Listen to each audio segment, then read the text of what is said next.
Здравейте прво на всички. Няма нужда да представям Люко Петрович, всички знаете кой е той. Смятам, че визитката му говори достатъчно. Люко Петрович с мисията в Левски да станем шампиони и да вземем купата и да се представим добре в евротурнирите. Така че, ако имате въпроси към Любко и към мене, задавайте ги. Колеги, вие имате думата, така че заповядайте. TV+. Нещо, ја би hteo да кажем пре него што они поставljaju питање. Нещо, може? Да,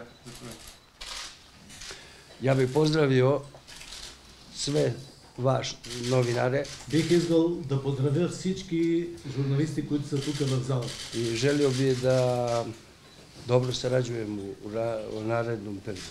И да пожелая добро сътрудничество между вас и мене през предстоящия период. Захвалjujem се фудбалском клубу Левски што ме довел за тренера. Благодаря на футболния клуб Левски, че ме ангажира за треньор. И пружил ми još jednu šansu. И ми даде още един шанс. Да се докаже. Да се докаже. Захвалjujem isto i Stojču Stojlovu.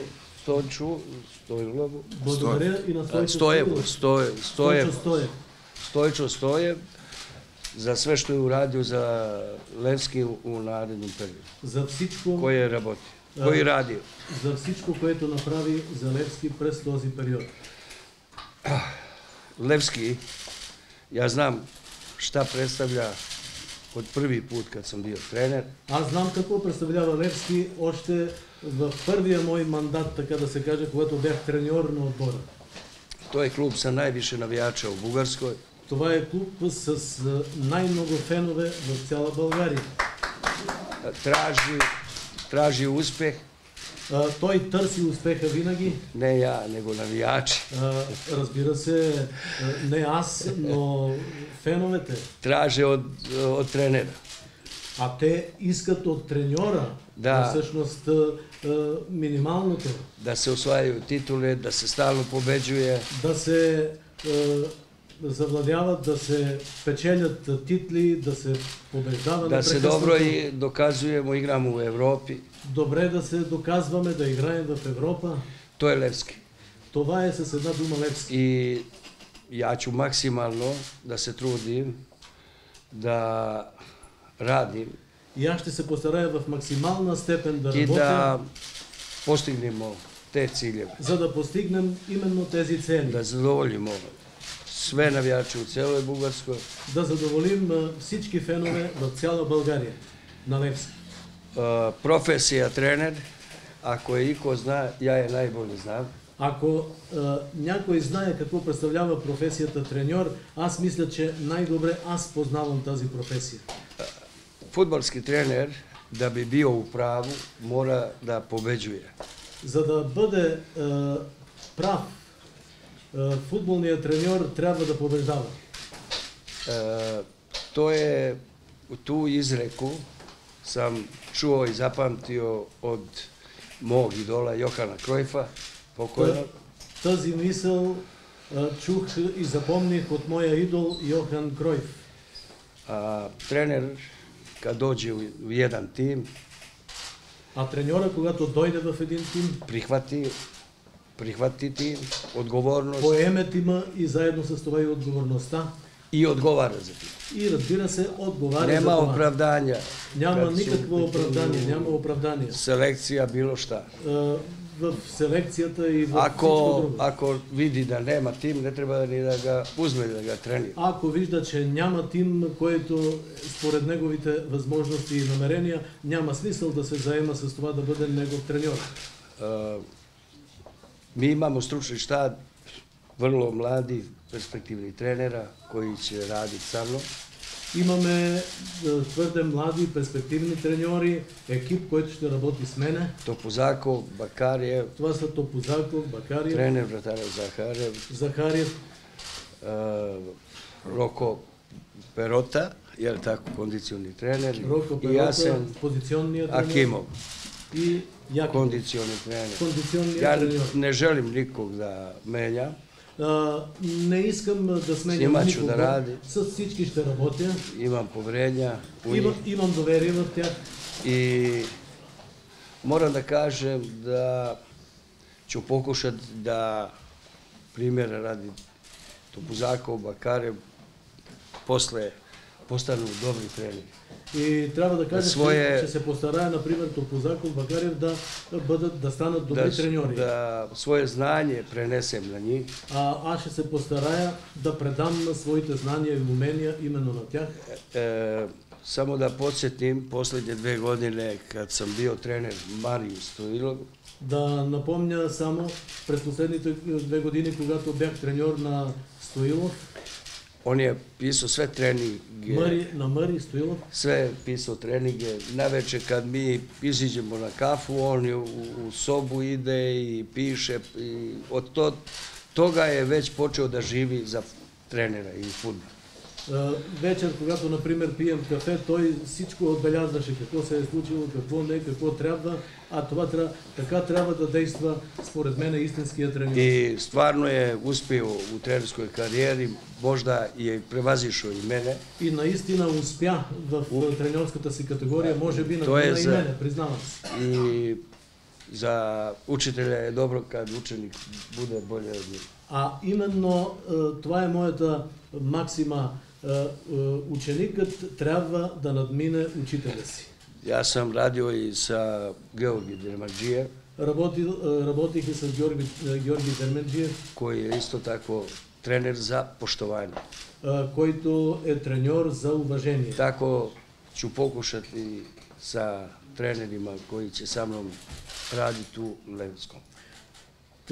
Този метод аз ще приложа и с треньорите, които ще работят заедно с мене в Левски.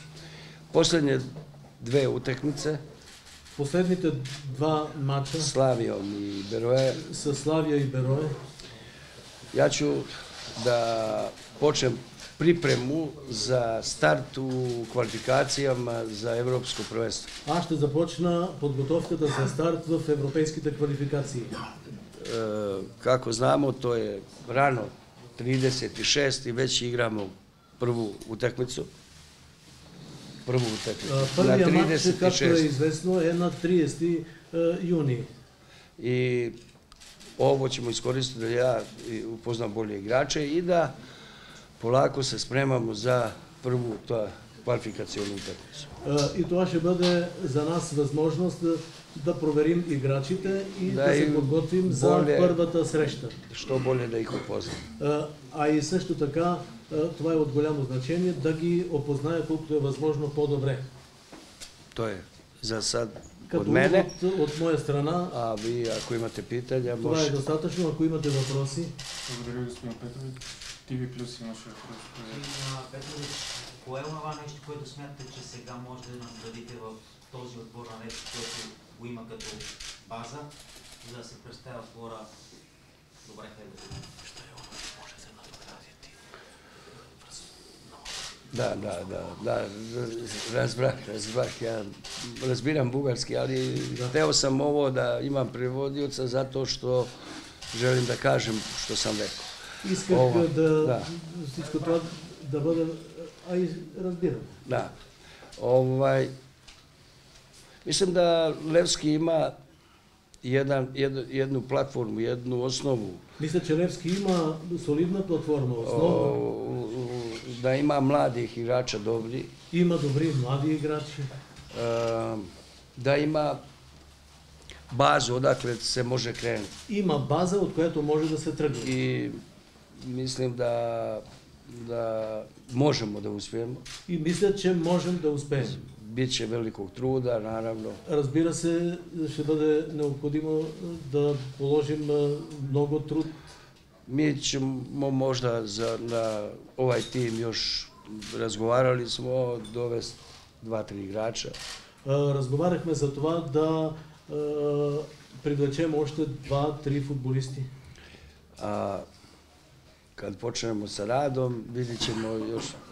Zato sam rekao da želim da upoznam svakog igrača i da znam na koga mogu koliko da računam. А когато почнем същинската работа, затова и казах, че искам да упозная всички играчи, за да могат да преценят как по-нататък да продължим и да надграждаме това, върху което можем да стъпим. Дарик Радио. Господин Петрович, знаете ли как да спечелите съблеканата на ваша страна, тъй като футболисти показаха привързаност към бившия треньор на отбора? Nisam разбрах. Како? Дали знае как да спечели футболистите на своя страна в съблеканата, тъй като те бяха близки с предния треньор, който беше до сега? На кой начин бiste придобили на своя страна? Pa razumeo sam, pa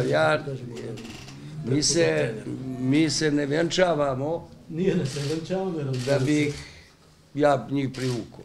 за да ги привличам аз. Ja, kada je u pitanju fudbaler, Когато става дума за един футболист, odnos konkretno sa fudbalerima, отношението между Мое треньора и увек футболиста, било- моето отношение беше, винаги е било dobro, добро, Коректно. позитивно, коректно. Nekog često opsuješ pa ga pomiluješ pa tako. Може да се случи така, че да Разговаряш. напсуваш някого, след това да го помилваш, да го Ali похвалиш и след да разговаряш с него, но igrač, ja sam bio igrač. и аз съм бил играч. Igrač, kad se trener menja, šta ga briga?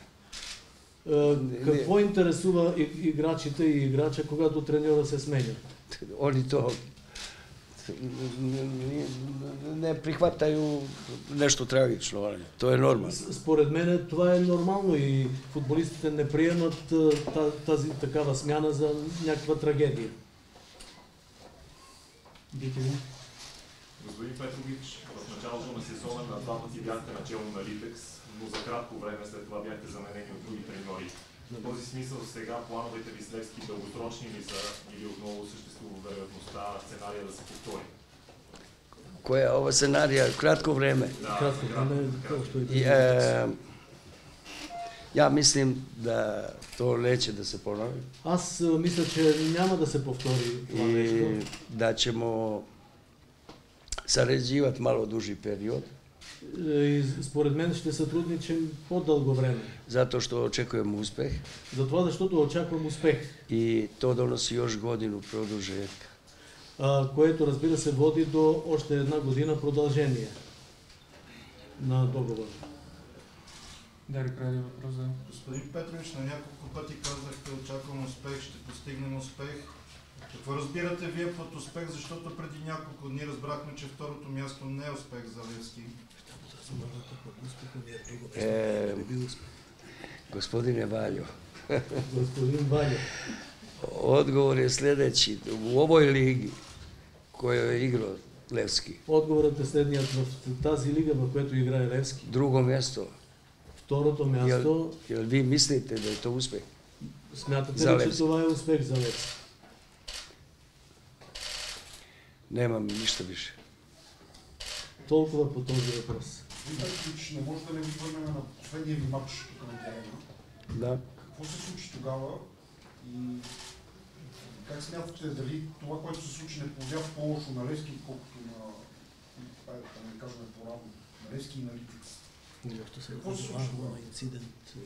Ma, to što se desilo, ja sam i onda rekao da ja sam samo trener bio, Това, което се profesionalno radio случи, svoj posao i ništa više. Meni je bilo jako žao što je se došlo do toga. Meni su igrači prilazili i govorili treneru, molimo vas da nastavimo utakmicu. аз върших своята работа, аз съм само треньор и какво да правя. Идваха играчите при мене, казваха, молим ви да продължим матча. Da, От ali Литекс става. tako je bilo Но такова беше решението i nisam mogao tu. и аз го приех и не можех да направя нищо друго. To je jedno, a drugo, И друго нещо. mislim da je taj događaj vrlo, vrlo loše uticao i na Levski. Мисля, че този случай, това събитие много лошо се отрази и на Левски. Zašto? Зашто? Затоа што су ови отишли са бодовима далеко. Затоа заштото отидоха с точките многу напред. И прво коло Левски иде Лудогорецу, изгуби и оде на 7 бодова. Уопште не одговарало то Левско. Изопшто това не беше в интерес на Левски. Интерес Левскog je bio da ostane Liteks i da može pobediti neko Ludogorca, интерес да bude шампион. на Левски беше да острани Литекс и ако може да победи Овако е осакачена лига по јачини. Беше така да кажа осакатена лигата. И лако е Лудогорец био шампион. И по такъв начин се улесни задачата на Лудогорец да Јас стане сам шампион. дал изјаву и по новинама и свуде да Лудогорец е шампион. Аз дадох такова изјавление. Јер то по повод не може ништа друго да се деси. На Лудогорец друго не можеше да се направи според мен. Ето. Нова телевизия. Господин Иванов, какво от съвместната ви работа с Любко Петров, вие като футболист преди 15 години, искате да видите отново Любко да даде за Левски и към господин Петрович, сега Георги Иванов ви е един вид шеф, началник. Как виждате вашата съвместна работа? Силен ли е той? Ја? Да. Како измеѓу нас? Да. А ја морам да кажем да смо ми, што каже некој поставил питање, сарадња моја са фудбалерима, са свим тим фудбалерима, ево и Гонзо, смо ми, јас сураđivao изваредно, имали смо однос како треба. Аз сътрудничех с всички футболисти, ето и с Гонзо, мога да кажа, отношения много добри, както се полага. Сви смо били као еден. Всички бяхме като един. И затоа смо и освоили и направили успех у Европи и тако дале, направили тоа што jesmo.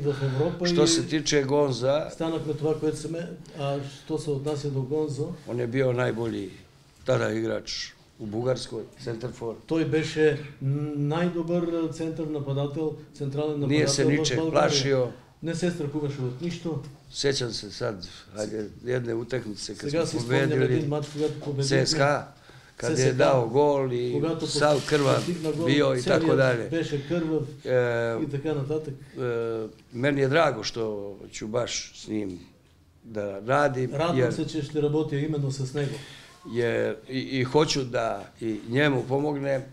И искам да затоа што е провео 2 години у ситуацiji kad nije bilo baš sve u redu. Затова, защото прекара 2 години в Левски, когато не беше всичко, трябва да кажем, в най-добро състояние в Левски. Аз мога да говоря само хубави работи за нашия престој. Станахме шампиони. Това е човека, който след като дойде в Левски, така Левски почна вече да има някакви успехи в Европа.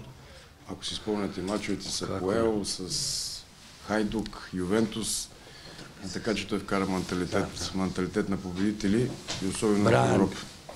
Това, което и Бран, да, който беше тежък матч.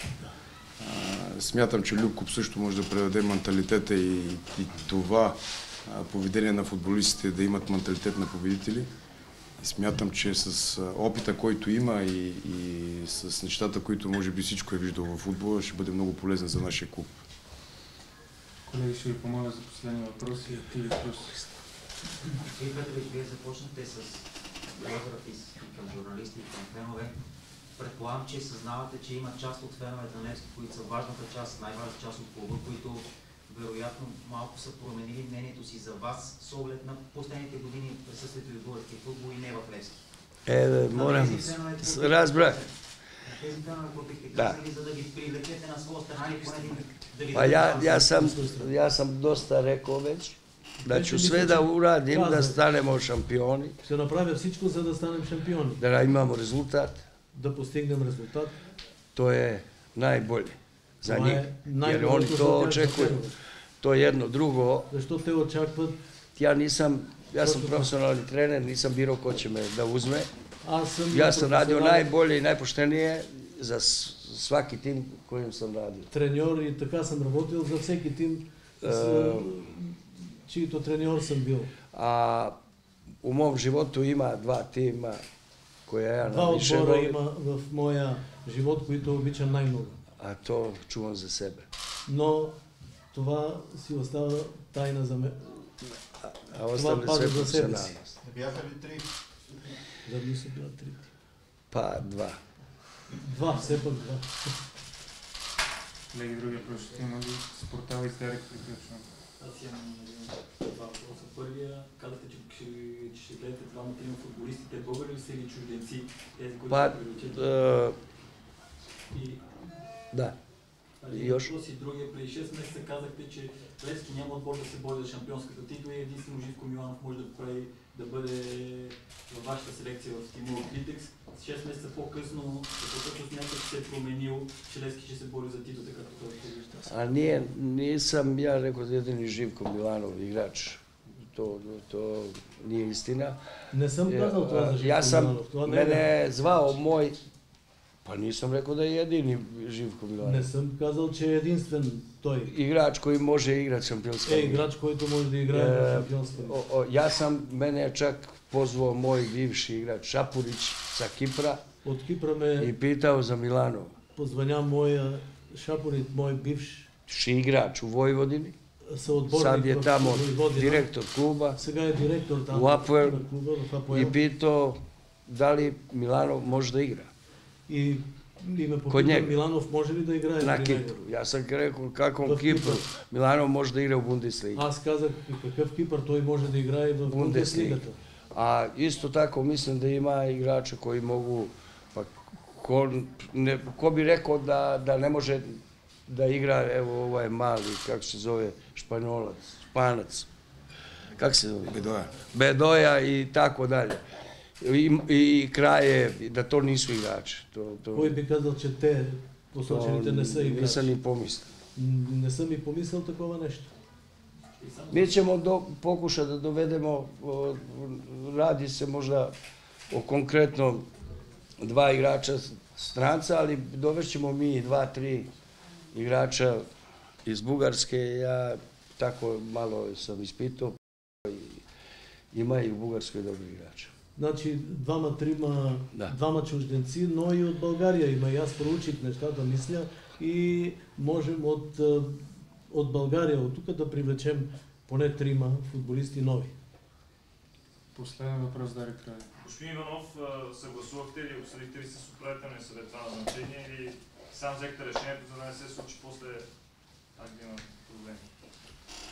Проблеми с кое? Не проблеми, ами както стана с предния тренер, вие бяхте зад него, пък управителния съвет го смени. Смятам, че за стария треньор, за Стойчо Стоев, коментирахме вече доста. Люко Петович е треньор на Левски и не искам да се връщам назад.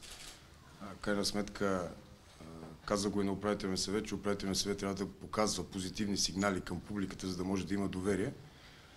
А това не се случва и смятам, че когато в управителния съвет нещо се гласува и което има, може да се обсъжда на масата, примерно когато всички са седнали, а не че през декларации. Затова свършвам с коментара ми за управителния съвет. Благодаря ви и приятна работа.